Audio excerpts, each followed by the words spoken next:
গাছে একটি রোবো দেখতে পেয়ে ম্যাক্স গাছ থেকে রোবটটি পেরে দাঁত দিয়ে কেটে রোবোগুলো খেয়ে ঠোসারটি ফেলে দিতে যায়। হঠাৎ তার ছোটবেলার কথা মনে পড়ে যায়। তখন সে ঠোসারটি নিয়ে মুখ দিয়ে ঠোসার ভেতর বাতাস দিয়ে ফুলিয়ে তুলে নিয়ে মুড়িয়ে হাত দিয়ে চাপ দিয়ে ধরে ছেড়ে দেয় আর পটকার মতো শব্দ হতে থাকে।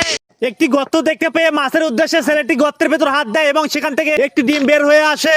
সে ডিমটি পরিষ্কার করে নিয়ে বুঝতে পারে এটা হয়তো কোনো সাপের ডিম। তাই সে ডিমটি নিয়ে কাদা মাখিয়ে একটি পাখির খাঁচায় ডিমটি রেখে চলে যায় আর একটি পাখি এসে ডিমটিতে তা দিতে থাকে। অনেকদিন পর ছেলেটি এসে দেখে ডিমটি থেকে একটি সাপের বাচ্চা হয়েছে এবং সাপটি ফনা তুলে পাখিটিকে খাওয়ার চেষ্টা করছে। এটা দেখে ছেলেটি ভয় পেয়ে দ্রুত পালিয়ে যায়।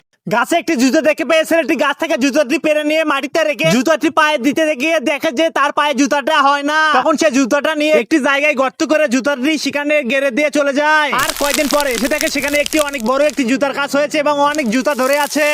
কাদার ভেতর রিং পড়ে গেলে ভুলেও তা হাত দিয়ে কখনো বের করার চেষ্টা করবেন না। কাদার ভেতর থেকে রিং বের করার জন্য প্রথমে একটি পলিথিনে পরিষ্কার পানি নিয়ে পলিথিনটি কাদা পানির উপরে ঘুরাইতে হবে। তাহলে পলিথিনের ভেতর থেকে কাদার ভেতরে থাকা রিংটি সহজেই দেখা যাবে এবং সেখান থেকে সংগ্রহ করা যাবে।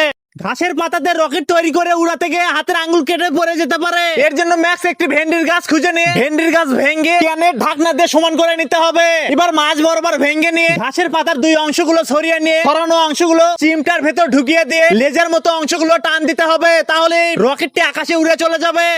গাছ থেকে গলা পাতা কেটে নিয়ে মুড়িয়ে দুইটি ঠোঙ্গার মতো করে নেয়। এবার টেপ দিয়ে আটকিয়ে নিয়ে দুইটি ঠোঙ্গার ভেতর একটি কঞ্চির কাঠি ঢুকিয়ে দেয়। এবার ঠোঙ্গার দুইটির ভেতরে দুইটি ধূপ বেঁধে দিয়ে আগুন জ্বালিয়ে দেয় আর তখনই ঠোঙ্গা দুইটি রকেটের মতো আকাশে উড়ে চলে যায়। রাস্তা দিয়ে হাঁটতে গিয়ে গাছের উপর একটা চশমা দেখে ম্যাক্স চশমাটি পরার পর ধোয়ার ভেতর কিছু একটা দেখতে পায়। এগুলো দেখে ম্যাক্স চশমাটা খুলে ফেলে আর সাথে সাথে সবকিছু হাওয়া হয়ে যায়। আবার সে চশমাটি পরার পর ধোয়ার ভেতর কিছু ভূত দেখতে পায়। ভূত থেকে বাঁচতে একটি বোতল নিয়ে খাবারগুলো বোতলের ভেতর রেখে দিয়ে ম্যাক্স পালিয়ে যায়। তখন ভূতগুলো খাবারের গন্ধ পেয়ে বোতলের ভেতর ঢুকে যায় আর ম্যাক্স দ্রুত এসে বোতলের মুখটি লাগিয়ে দিয়ে বোতলটি পানির ভিতরে ফেলে দিয়ে চলে যায়। নদীর ধারে লোকটি কিছু ডিম দেখতে পায়। তখন সে ডিমগুলো তাড়াতাড়ি হাতে নিয়ে বুঝতে পারে ডিমগুলোর ভেতরে বাচ্চা নড়তেছে। তখন সে ডিমগুলো একটি পাখির খাঁচায় রেখে চলে যায় আর একটি ময়ূর পাখির এসে ডিমগুলোতে তা দিতে থাকে। করে একদিন বড় একটি সাপ এসে ডিমগুলো খেতে আসে আর ময়ূর পাখিটি ডিমগুলো রক্ষা করার জন্য অনেক চেষ্টা করে। তখন ম্যাক্স এসে দেখে সাপটি ডিমগুলো খাওয়ার চেষ্টা করছে। তখন সে লাঠি দিয়ে সাপটিকে তাড়িয়ে দেয়। ছেলেটি জঙ্গলে বসে বিস্কুট খাচ্ছিল। হঠাৎ দেখে একদম পিঁপড়া এসে অনেক বড় একটি টাকার নোট নিয়ে গর্তের ভেতর ঢুকে যাচ্ছে। এটা দেখে ছেলেটি অনেক খোঁজার পরও পিঁপড়ার সঠিক গর্তটি খুঁজে পায় না। তখন সে একটা বিস্কুট মাটিতে ফেলে দেয় আর পিঁপড়া গুলো এসে বিস্কুটটি নিয়ে গর্তের ভেতর টেনে নিয়ে যায়। এটা দেখে ছেলেটি বিস্কুটটা নিয়ে খেয়ে ফেলে এবং গর্তটি খুঁড়ে টাকাটি বের করে ফেলে।